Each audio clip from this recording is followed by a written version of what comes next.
Hi everyone, welcome to Gunpla TV. Hey guys. Sponsored by HobbyLink Japan.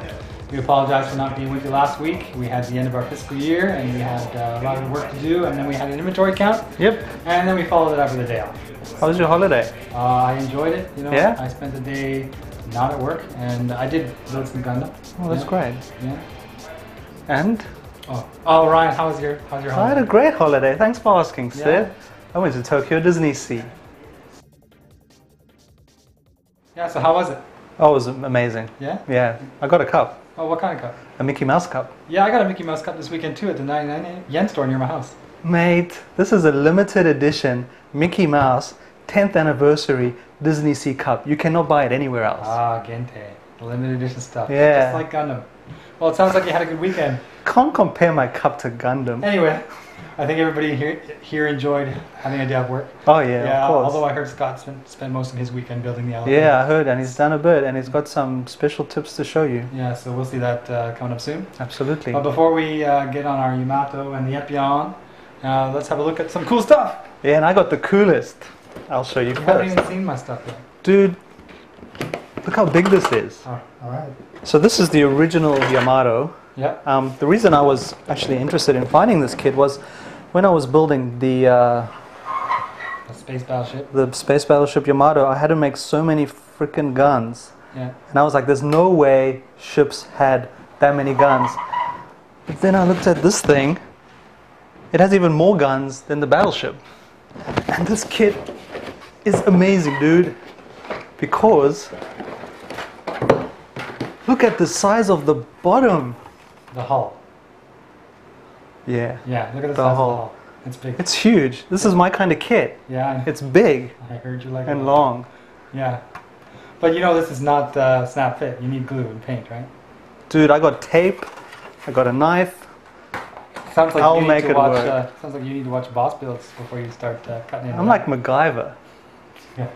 Got a pair of chopsticks and an elastic band. All right, that's great, Ryan. I'm really glad to see that. But now I want to talk about the Gundam stuff on Gunpla TV. Yeah, I love Gundam, remember, guys? Yeah. So just came in the door today. I forgot that it was coming out. It's the latest HG, the GM3. That's quite a small box there, Sid. Wow. Yes, it is. But I mean, just look at this. Okay, another HG, all in its fancy GM colors, including all these different markings that you want to put on there. And you can see it comes with the extra hands, just like the most HG kits nowadays, and of course the increased articulation in the hips and the knees. And this seems to be a period of GMs. We've had a lot of the GMs, GM Can, GM2, and custom, and now it's GM3 turn. So if you're interested in the Gundam GM, this one's for you. It looks cool. I know it's for me. Alright, Ryan, now we can put this little tiny box away and show me your Yamato. My beautiful Yamato. Well, I've had great fun building this kit. The hardest thing was actually all the little guns. Like, there are just so many little guns, as I mentioned before, and some are just tiny. There's one thing that I feel the kit is missing. At the moment, it just feels like plasticky. I just want to bring out like a bit of depth in it. It looks like a toy, eh? Well, yeah, it's just a bit flat, you know. Okay, well there's a couple things you can do. As we showed in previous episodes of Gunpla TV, you can actually do panel lining on all these details. Yeah, to bring that's them awesome. out. Yeah. So we can do that. I'll show you how to do that right now. In Awesome. fact, I've got these right here. Ooh. Marker pens. Marker pens. Marker pens. Okay, hold on. What are you doing here? I'm drawing a flower, mate. Okay, this is the kind of detail you wanted to add. I didn't realize that. Okay, now. It's missing flowers. Let's hope this works here. Okay, my advice would be draw these little lines in, okay? You know, there's lots of them. Panel lines. Panel lines, yeah. It all makes sense now. Well, do it then.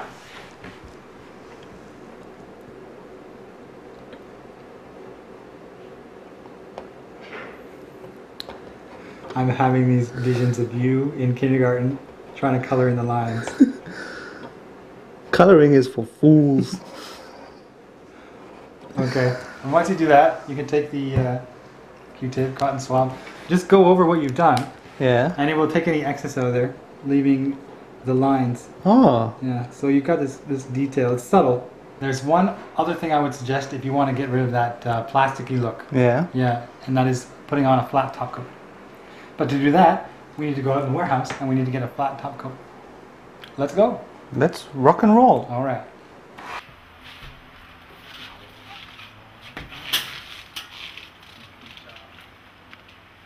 All right, so we're outside. We got the flat top coat. And Ryan, all I need you to do is put that on the stand and spray that thing. No worries. All right, good, go.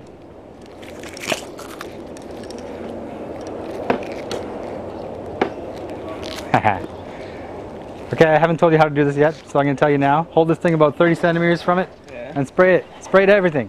All of it. All of it? All of it. Go, go, go. Yeah, that's what I'm talking about. From below as well, yeah, good, good, good.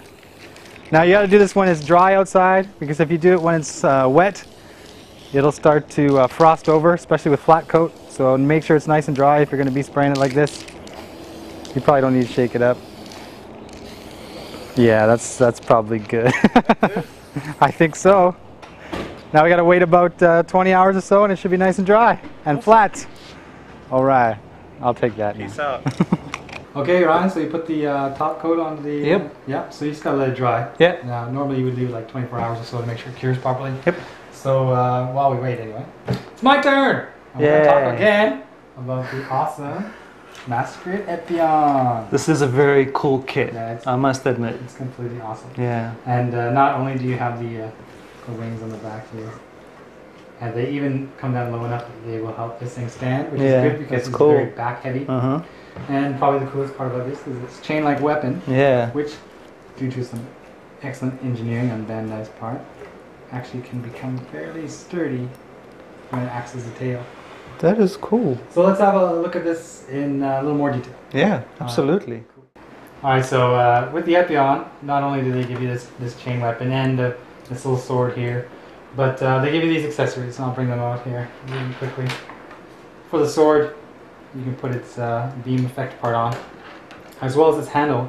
This will actually fit into the hand of the Epyon, and I need to mention that the Epyon hands, they are for the most part like a lot of the recent MG kits have been, and you actually swap the fingers.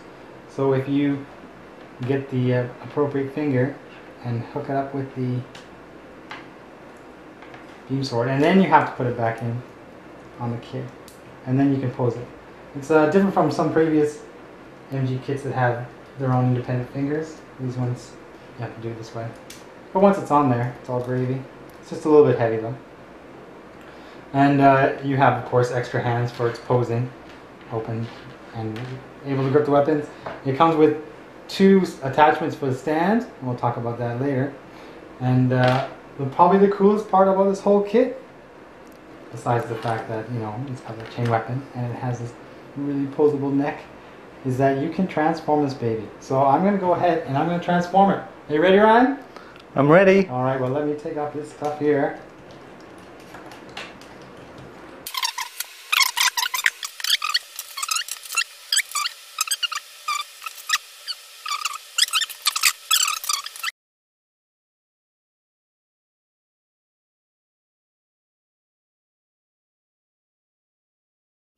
Alright, so here's in his flying form. Looks pretty awesome with the old dragon mouse there. What do you think, Ryan? Yeah, it's an amazing kit. Yeah, it is. It's quite cool. different design, actually. Yeah, it's totally different look you have with the wings. It kind of looks like a death scythe, a little bit like a creature. But I think one cool thing that I want everybody to see is, if you're familiar with the other macerated wing kits, these backpacks. I don't know if this has been mentioned before, but you have the ability to swap them. You can do it with the MG Sen Long, you can do it with the wing, and once you do,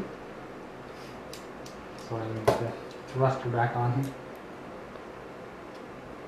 If you wished, you could totally do a mix and match custom design. Yeah. Just paint it all the same color.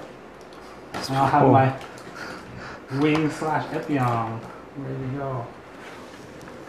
Yeah, wicked. That is sweet. Wicked. Yeah. Alright. Now, it might be a good time to talk about the comments. Because yes. We had a comment, I think, from Dan, someone named Dan, who asked about this Epyon, what we can do about the gate marks and things like that. Well, fortunately for us, there is actually a Gundam color marker, the Real Touch marker, which is pretty close.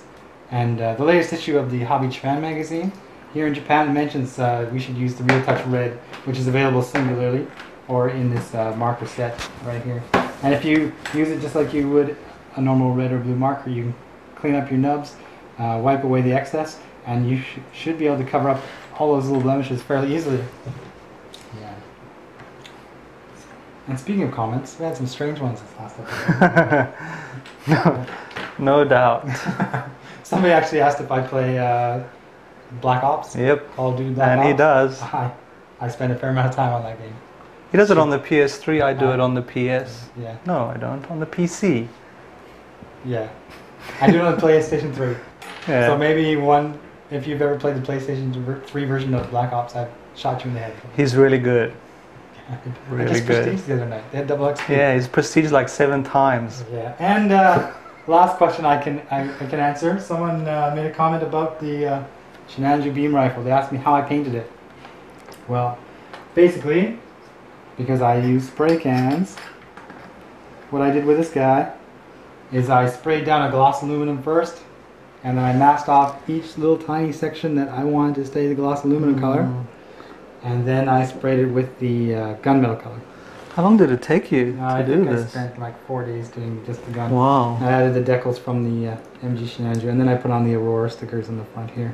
Well, the finish is great. A lot of people, when they build their kits, they tend to, they'll build the kit and they'll put a lot of effort into the kit, and then they'll get a little burned out and the weapons kind of get rushed or put by the wayside. But I think if you can spend a lot of time, or at least the same amount of attention you do to the kit with the weapon, then it just makes the final result that much better. Yeah. Did you do the same thing with the gun on this kit as well? The gun on this one is also gunmetal, and I did mask certain parts of it.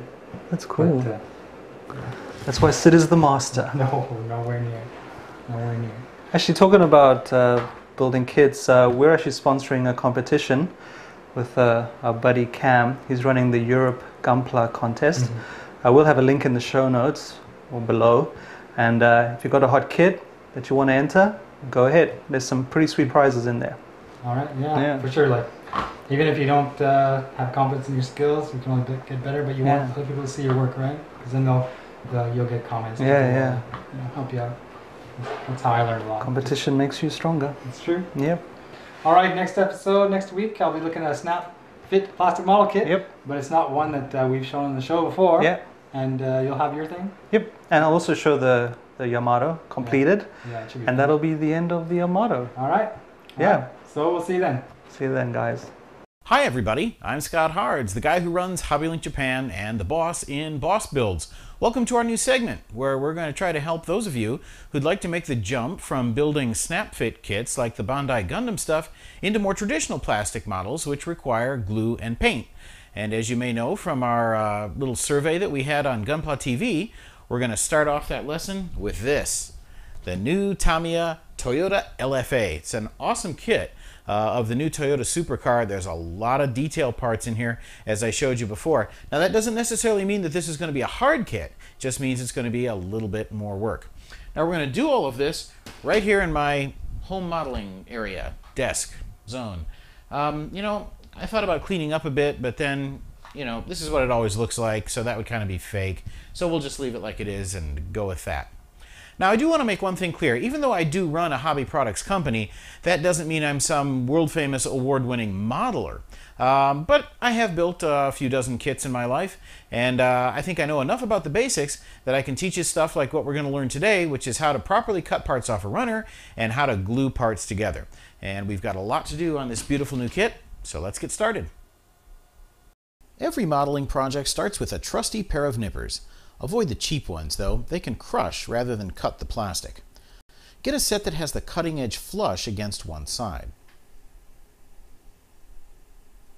When cutting parts from the runners, I recommend you don't try to cut right up against the part, but instead leave some of the gate behind. That's the plastic that joins the part to the runner. If the part is sandwiched on the runner with gates on both sides, you could cause stress damage to the part if you cut too close.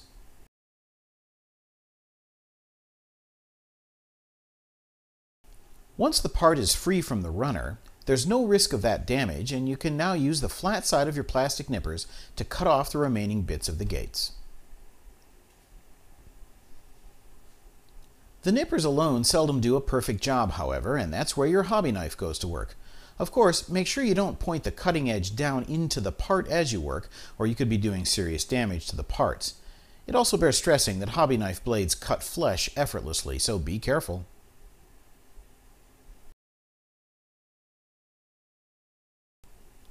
Many parts have a parting line. That's a ridge left by the seam where the two halves of the metal tooling join together. If it's visible, a good way to remove it is to scrape it off using the edge of your hobby knife. Hold the knife perpendicular to the part and just lightly scrape until the ridge is no longer there. Once the parts are cleaned, it's time to cement. I strongly recommend the weld types of cement, which work by softening the plastic. Besides the thicker types, there are now water consistency types for larger seams.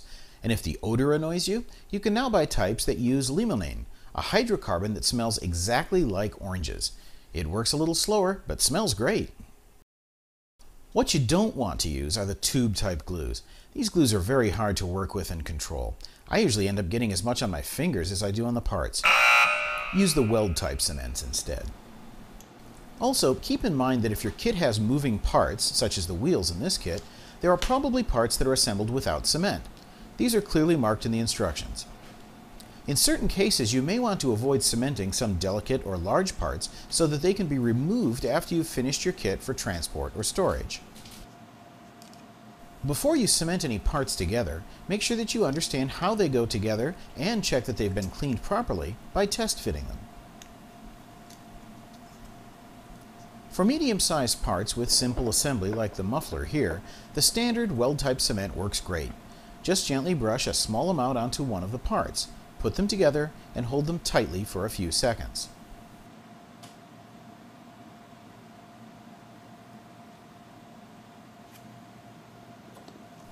If the area that you need to cement is larger, you might want to consider applying the cement to both sides before joining the parts.